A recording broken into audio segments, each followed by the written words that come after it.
네, 여러분 반갑습니다. 네,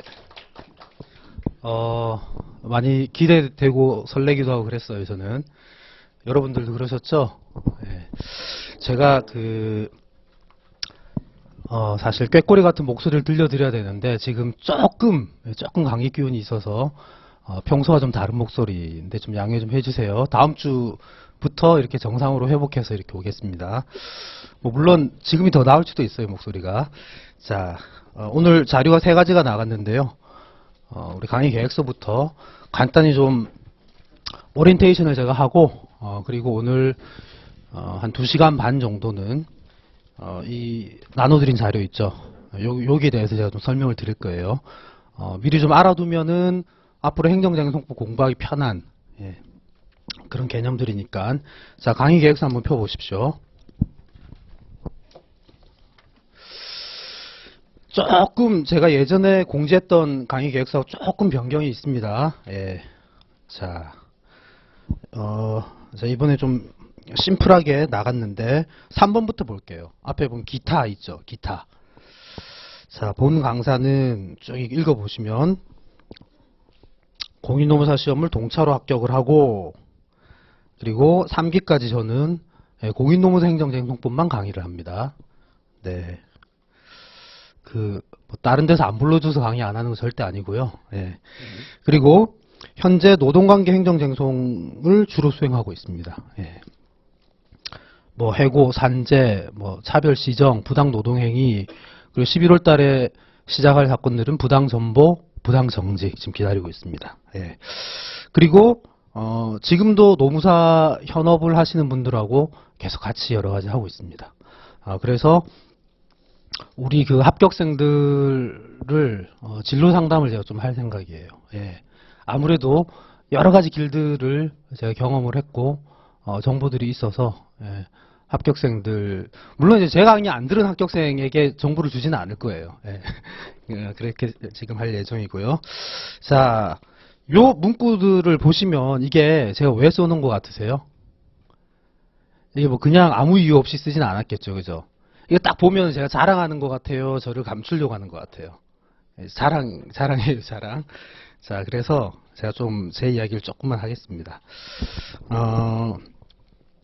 자, 우선 제가 그 동차로 이제 합격했다라는 건데, 제가 강의에 이제 들어오게 된 계기도 이겁니다. 공인노무사 행정쟁송법 강의인데, 공인노무사 시험을 합격한 사람이 가르치는 사람이 없더라고요, 행정쟁송법. 그래서 저랑 친한 모 강사가 꼭 들어오라고 해서 제가 들어왔어요. 예, 모 강사는 굉장히 유명한 강사입니다. 그리고 제가 사실 뭐 동차로 어떻게 합격했는지 제가 그 예전에 작년 그 설명회 때 말씀을 많이 드렸던 것 같고요. 거기에 대해서 뭐 다시 길게 말씀은 안 드릴게요. 여튼 짧은 기간에 굉장히 효율적으로, 운 좋게, 효율적으로 공부도 하고 운도 좋게, 그리고 굉장히 고득점으로, 굉장히 고득점이었어요. 평균 점수 한 69점 정도 됐으니까 그렇게 합격을 했었고요. 그리고 최근까지도 가장 많은 시험을 본 사람이에요. 제가 이제 로스쿨 3년 동안 계속 시험을 받고 변호사 시험도 봤으니까, 그래서 아마 이제 현존하는 행정 강사 중에 가장 시험을 많이 본, 그리고 가장 많이 합격하고 시험을 잘 보는, 제가 시험을 못 봤던 건 딱 하나 있습니다. 운전면허는 3번 만에 제가 붙었으니까. 네, 그렇습니다. 그리고 제가 노무사 시험 강의만 하기 때문에 다른 시험 모의고사 가지고 오지 않을 거예요. 예를 들면 유형이, 우린 주로 행정쟁송법의 가장 중요하고 기본적인 내용들이 출제되지만 그 외형은 보면 노동관계 행정쟁송법이 많이 나오잖아요, 그죠? 근데 기존에 제가 쭉 봤더니 뭐 예를 들면 감정평가사에 나올 만한 문제들, 혹은 뭐 또 다른 시험에 나올 만한 문제들이 많이 출제되고 있던데 그렇게 하지는 않을 거예요. 저는 3기 때 되면 제가 다 출제를 직접 할 거예요. 작년에도 그랬듯이. 자, 그리고 이 실무를 하고 있는 게, 자, 제가 그 동차로 합격한 거는 매우 큰 장점이라고 생각하고요. 그리고 공인노무사 행정쟁송법만 할 예정인 것도 꽤 장점이라고 생각을 합니다, 나름. 그래서 여기 계신 분들이 아마 3기까지 저랑 같이 가면 제가 아마 한 분도 빠짐없이 여러분들 답안 작성 스타일, 그리고 장점, 단점, 그리고 평소에 어떻게 공부해 다 이제 제가 잘 파악을 하게 될 거고요. 작년도 마찬가지예요. 작년 3기 때 들었던 수강생들이 답안을 어떻게 썼는지, 뭐가 약점이었는지 다 기억을 하고 있기 때문에 나중에 발표 나면 아 이렇게 해서 합격을 했구나, 이렇게 해서 불합격을 했구나, 저는 충분히 다 파악할 수 있을 것 같고요. 그리고 이 노동관계 행정쟁송을 주로 수행하고 있다. 이게 장점이 될까요, 안 될까요? 저는 매우 큰 장점이라고 생각합니다. 자, 제가 이제 그 이야기를 말씀을 좀 드리겠는데요. 여러분 오늘 법전 다 가지고 오셨죠? 이 법전 시험장에 가서 받아오는 법전이잖아요. 제가 시험 본 건 아니고요. 우리 수강생이 오늘 줬어요, 저한테. 주면서 저한테 꼭 이야기하라고 해서 제가 뻔뻔하게 조금 더 이야기를 하면은, 자, 보고 있죠? 이야기합니다. 자, 이제 이 친구는 작년에 이제 출제된 문제들, 거의 싱크로율 99%, 다 적중했던 것에 대해서 제발 좀 이야기를 꼭 하라고 이야기를 해서 제가 이야기를 지금 하는 건데, 그게 실무적인 흐름하고 좀 관련이 됩니다. 예를 들면 1번 문제가 기속력과, 여러분 잘 모를 거예요. 이제 처음 오시는 분들은 이게 뭔 말인지 몰라도 돼요. 기속력과 처분 사유 추가 변경이라고 하는 문제가 나왔는데, 이건 누구나 다 꼽는 A급 문제입니다. 누구나 다 A급 문제, 별 3개로 준비하는 문제인데, 그런데 그 사실관계 자체가 되게 생소한 사실관계가 나왔거든요. 노동위원회, 여러분 노동법은 배우셨죠? 지방노동위원회 가서 기각, 그 말은 뭐예요? 구제주세요 했더니 아니 정당한 해고야. 그럼 여기 또 불복하려면 우리가 어디로 가나요? 중앙노동위원회 가죠. 중앙노동위원회 가서 또 이제 갔더니 또 중앙노동위원회도 기각. 그래서 이제 노동위원회 구제가 안 됐습니다. 그래서 행정소송을 하죠. 이때 제기하는 소송이 나중에 배우겠지만 중노위 재심 판정 취소 소송을 합니다. 그러면 이제 피고가 중앙노동위원장이 되고 예를 들어서 이제 이 경우에는 원고가 근로자가 되겠죠. 여기에서 이제 이기면 그 다음에 중노위에서 어떤 의무가 발생하는가, 이게 이제 문제였거든요. 이게 이제 재처분 의무입니다. 주대계는 재처분 의무예요. 근데 이걸 몰라요, 몰라. 이게 이번에 굉장히 논란이 많이 됐거든요. 몰라요. 막 다 틀리게 쓰고 그래요, 강사들도. 저도 역시 사실 잘 몰랐었는데 제가 실무를 해서 저는 너무도 잘 아는 사안이었어요. 제가 실제로 굉장히 어린 친구, 산업특례 하는 친구가 해고를 당했어요. 그래서 지방노동위원회에서 졌고 중노위에서 져서 저한테 왔어요. 만약에 소송에서 지면 이 친구는 현역으로 끌려가요. 병역특례로 2년 정도 일을 했는데 다시 현역으로 가? 그 친구 인생은 어떻게 돼요? 그죠? 그래서 굉장히 절박하게 저한테 왔어요. 더군다나 이 친구 사직서를 썼어요. 이 경우 잘 이기기 힘들거든요. 근데 제가 그 사건을 이겼어요. 뭐 운 좋게. 그러면 이제 끝난 거잖아요. 그죠? 그리고 가만히 있었더니 중노위에서 연락이 와요. 재처분해야 된다고. 그래서 제 부의 사건이 열려서 저희가 다시 의견서를 냈습니다. 그래서 제가 그때 이렇게 중노위에서 기각되고 1심에서 취소해서 이기고 물론 항소심까지 갔는데 결국 저희가 이겼죠. 이러면은 중노위에서는 재처분을 하구나. 그래서 제가 그때 이제 노동위원회 규칙도 찾아보고 이게 기속력이구나 이렇게 알게 됐죠. 그래서 제가 수업 시간 이 사례를 이야기를 해줬는데 이 문제가 이제 나왔던 거죠. 비슷한 문제가. 그래서 우리 수강생들은 다 기속력 일반론을 잘 써줄 뿐만이 아니라 이 문제는 재처분 의무에 포커스를 맞춰서 답안을 썼던 거죠. 이렇게 실무와 이제 바로 연결되는. 자, 그다음. 그 이번 문제는 여러분 아시겠지만 뭐였나요? 이번 문제는 이건 뭐 누구나 또 예상했던 문제죠, 그죠? 취소 재결 있을 때 그 간접강제 이거는 뭐 다 예상했던 문제인데, 근데 이것도 사례 자체가 정보공개 청구로 나왔습니다. 제가 역시 별 3개로 해서 정보공개 권리 분쟁에 대해서 3기 때 자세히 다뤘던. 뭐 이건 이제 누구나 또 예상했던 문제, 똑같은 문제가 나왔는데요.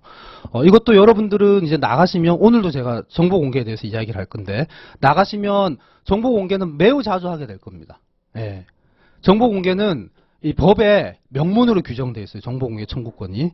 그래서 국민들에게 그 정보 공개 청구권이 있고, 여러분들이 어떻게 접하냐면 노동위원회 사건, 정보 공개 청구하면 요즘 잘 나와요. 예. 저희는 이제 정보 공개 청구를 파일로 받아요. 파일로. 그래서 노동위원회 기록 일체를 다 받아서 소송을 하거든요. 산재도 마찬가지입니다.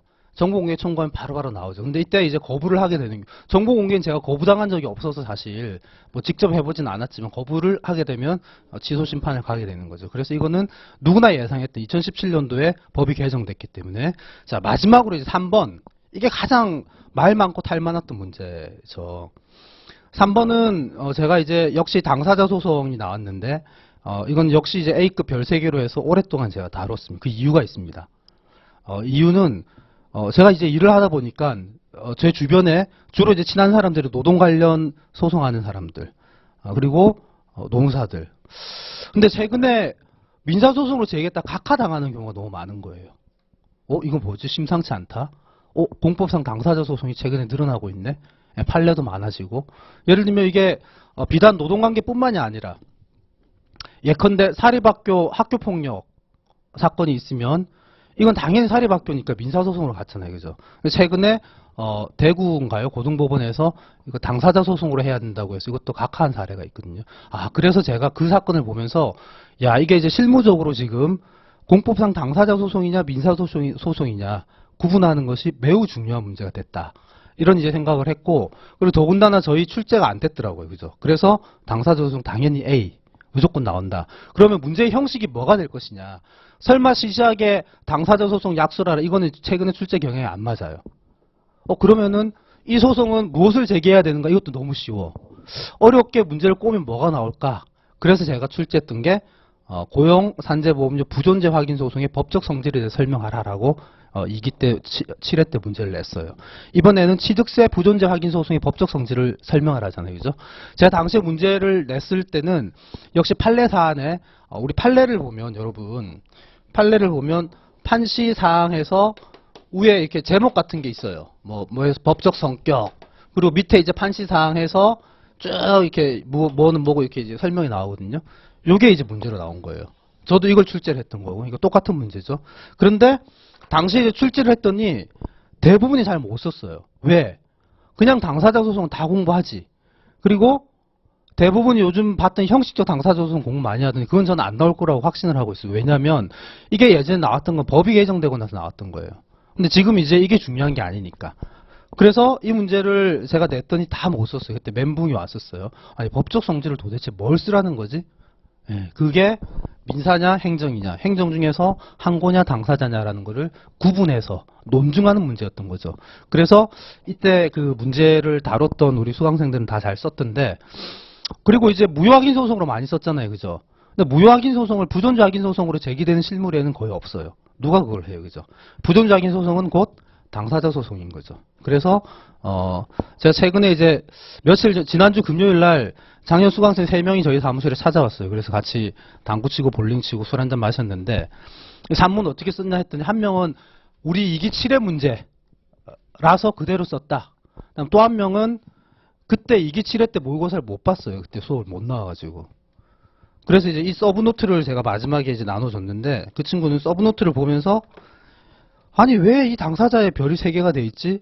막 이렇게 씨발씨발 하면서 공부를 했대. 이게 그래서 이제 쓰려고 봤더니 설마 이건가 하고 그냥 썼다고 하고, 그다음 마지막 한 명은 자기는 아는 게 당사자 소송밖에 없어서 그냥 써보는 있는 그대로 썼다. 어떤 게 제일 행복한가요? 결론은 비슷해 보이는데 여튼 그렇게 해서 자 그래서 제가 드리는 말씀은 제가 올해도 지금 제가 생각할 땐 좀 유력한 실무에서 이슈가 되고 교수님들이 관심 가질 만한 주제들에 대해서 탐구를 하고 있어요. 탐구를 하고 있고 2기 3기 때 문제를 만들어서 출제를 할 예정입니다. 그런데 제가 여기서 강조하고 싶은 거는 사실 뭐 강사가 무슨 찍는 사람은 아닌 거잖아요. 그죠? 그것도 역할이 중요한데 물론 이제 저는 잘 찍긴 해요. 그동안 경험에 비춰보면 예전에 인사관리 강의할 때도 거의 어긋난 게 없으니까 잘 찍긴 하는데 뭔가 보여요 자꾸. 그런데 저의 목표는 사실 그건 아니에요. 저의 목표는 저랑 연기부터 3기까지 같이 공부를 하신 분들은 어떤 문제가 나와도 잘 쓰는 게 저희 목표입니다. 2차적인 목표는 뭐냐면 내가 못 쓰면 모든 수강생 못 쓴다. 이 정도의 실력을 기르는 게 저희 목표입니다. 그래서 제가 특별히 어떤 강약을 조절을 하겠지만 특별히 뭔가를 빠뜨리거나 이러지는 않을 거고, 그리고 굉장히 좀 고될 수도 있어요. 사실 작년에 저랑 같이 공부했던 친구들이 100문제 이상 풀었어요. 어마어마하죠. 100문제 이상 풀었습니다. 진짜로 풀었어요. 연기 1기, 2기, 3기. 예, 100문제 이상 풀었더라고요. 그래서 그 친구들도 대신 이제 굉장히 자신감은 붙었다. 예, 지금 이제 다들 저는 이제 합격할 거라고 생각해서 법전을 받아왔고, 물론 이제 그 친구 합격 못하면 돌려주지는 않을 거예요. 예, 저는 이제 이거 받고 노동소법전을 선물로 주기로 했는데, 물론 이제 경영학 때문에 조금 고민은 하긴 하지만 제가 볼 땐 거의 확실히 합격을 했을 것 같은데, 여튼 저는 이제 그런 목표를 가지고 강의에 임하겠다라는 말씀을 드리겠습니다. 자, 그리고 연기 이제 강의의 목표, 다시 1강의의 목표를 한번 보면은요. 지금까지 제가 이제 좀 뻔뻔하게 여러분들에게 신념을 심어주기 위해서 제가 좀 자랑을 했는데, 앞으로는 이러지 않을 겁니다. 죄송하고요. 대신 이제 제가 작년에 강의를 시작했어요. 올해 2년 차입니다. 그래서 사실 작년에 시행착오가 좀 있었어요. 가장 큰 시행착오는 작년 특강이랑 제가 그 연기 과정 강의를 할 때 조금 시행착오가 있었어요. 그 가장 큰 시행착오가 여러분들의 수준을 제가 몰랐어요. 그 말은 뭐냐면 여러분들 무시하고 이런 게 전혀 아니고 여러분들 매우 훌륭해요. 제가 이제 작년에 해봤더니 너무너무 훌륭하고 너무너무 잘 써요. 저보다 더 잘 쓰는 분들이 많더라고요. 뭘 제가 몰랐냐면 저는 이 행정쟁송법 연기 강의를 듣는 분들이 민법이랑 노동법은 다 공부하고 오시는 분들이라고 생각을 해서 쉽게 가르치려고 민법이랑 노동법 가지고 설명을 했더니 일부 사람들이 되게 표정이 뭔가 뭐 이런 표정이더라고요. 그러니까 민법이랑 노동법을 한 번도 안 하고 오신 분들이 꽤 있더라고요. 그래서 제가 그 부분은 좀 시행착오를 겪었어요. 그래서 그리고 뭐 제가 저는 굉장히 많은 질문들을 받고 토론을 해서 어떤 부분들이 어떤 부분들을 힘들어하는지 어려워하는지를 그래도 많이 이렇게 거의 제가 이제 다 파악을 해서 올해는 이제 2년차 때가 원래 가장 좋을 때예요. 2년차 때가 에너지도 넘치고 1년차 때 그 어떤 시행착오도 줄이고 그래서 올해는 제가 연기 목표를 여기 이제 나오는 것처럼 입문자를 위한 입문자를 뭐 이렇게 예를 들어서 공부를 하고 왔던 분들 제가 신경 안 쓸 거예요. 그냥 입문자를 대상으로 하는 강의를 연기 강의를 할 거예요. 그래서 만약에 공부를 좀 했다 그런 분들 다시 한번 잘 한번 들어보세요. 그리고 잘 알겠다 이러면 이 시간에 바로 정리하고 암기를 해버리세요. 그런 분은 여튼 처음 공부하시는 분을 제가 대상으로 해서 강의를 시작을 할 거고 가장 쉽고 재밌는 강의를 한번 해보려고 노력은 할 거예요. 물론 쉽진 않아요. 행정쟁송법이 결코 가장 어려운 과목이 가장 재미없는 과목이에요. 그게 가장 어려운 과목인 이유는 여러분들이 행정법 총론도 모르고 민사소송법도 모르고 그리고 한 번도 경험해보지 않았잖아요. 그죠? 사실 경험해보면 쉽거든요. 감옥에 갔다 오면 형사소송 잘해요. 철거 한 번 당하면 그러면 이제 이게 철거와 관련되는 이 소송들 뭐 되게 잘한단 말이에요.